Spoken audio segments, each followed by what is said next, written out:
Hey guys, how's it going? Finally getting back to this project, and today I'm going to be doing something I'm actually quite excited about. I'm getting the clutch pedal installed into the car. You know, I've got the transmission in, the engine's in.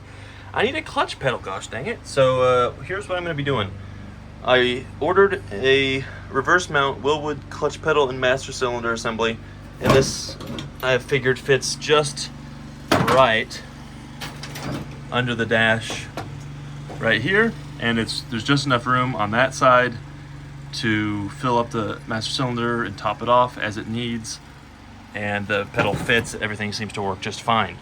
But what I have done is the factory emergency brake on this car, the original owner, or the owner before me, cut it up and it wasn't going to work. I'm not going to use it because I'll probably just install a different like aftermarket. I'd like a handbrake is what I would like, so I'll probably try and find like an aftermarket one or make one. But anyway, what it leaves is 3 bolt holes, as you can see over here, that are pretty sturdy because it's meant, you're meant to kick in the emergency brake. So I think that will be just strong enough. And so what I did is I welded together, took some plate steel, some 3/16 steel, cut a little plate, little bracket, and it's not perfect, but who freaking cares?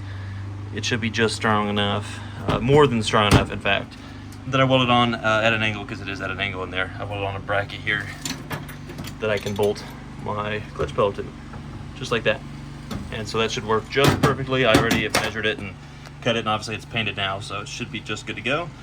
So here I'll just try and make a video kind of going through the steps on getting this clutch pedal mounted, and hopefully I will bleed it and get it hooked up to the slave cylinder and get that all adjusted and get my clutch working in this video. So stay tuned for that. Alrighty, so as you can see, I bolted it in there. It fits pretty well.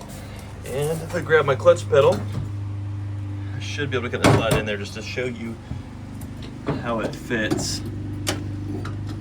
And the clutch pedal is adjustable front and back, so I'm not too concerned about that at the moment. So let's see. It fits. There's just enough room to take the cap off and to fill it up and all that stuff. And the pedal's about in line where it should be as well with the brake pedal. So anyway, I'm going to move on to now bleeding the master cylinder and then getting the lines hopefully made and begin installing this thing, because at this point it's just a bolt-in process. So that's so much fun. Alright, I apologize for the mess, but here's what I've devised to bleed the master cylinder.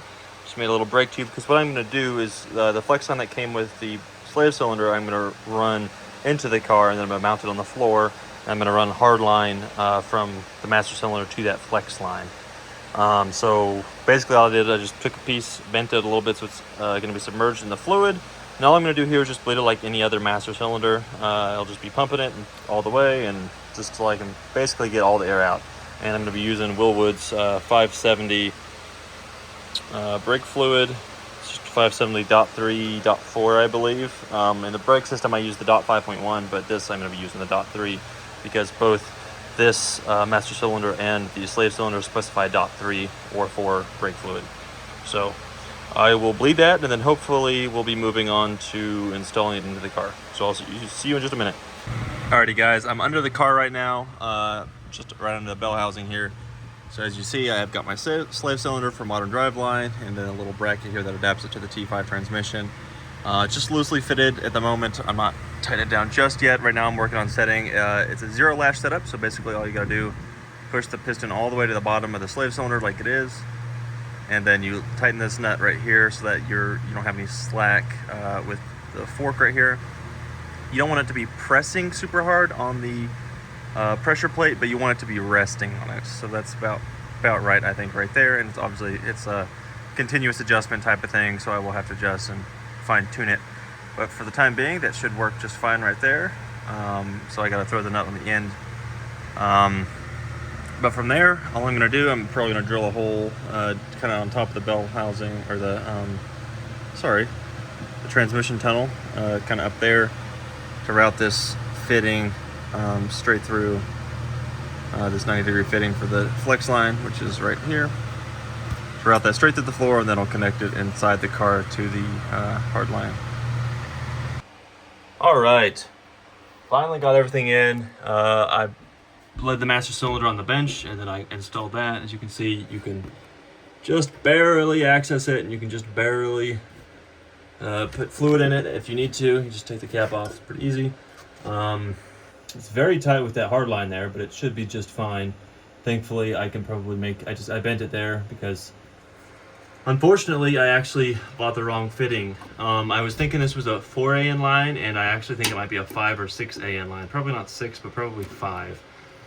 So I bought the wrong fitting, unfortunately. Not a problem, but I will have to reorder a different fitting, and so I wasn't able to completely finish it. So I kinked the hose there just so it doesn't, the hard line, just so it doesn't, hopefully it doesn't introduce too much air into the system or bleed too much. But other than that, it really went together pretty straightforward and pretty well. It's a very solid mount, and like it's sturdy. I don't want to press it just because it's not hooked up to the master or the slave cylinder at the moment. But yeah, I'll wait on that fitting there, and after I get that fitting, I'll bleed the system and it'll all be done. I just ran a little hole right there as I was talking about for that, and I'll put some rubber around the hose to keep it safe from vibration and everything. But yeah, so if you like this kind of content, guys, please hit the subscribe button, and I will see you guys in another video.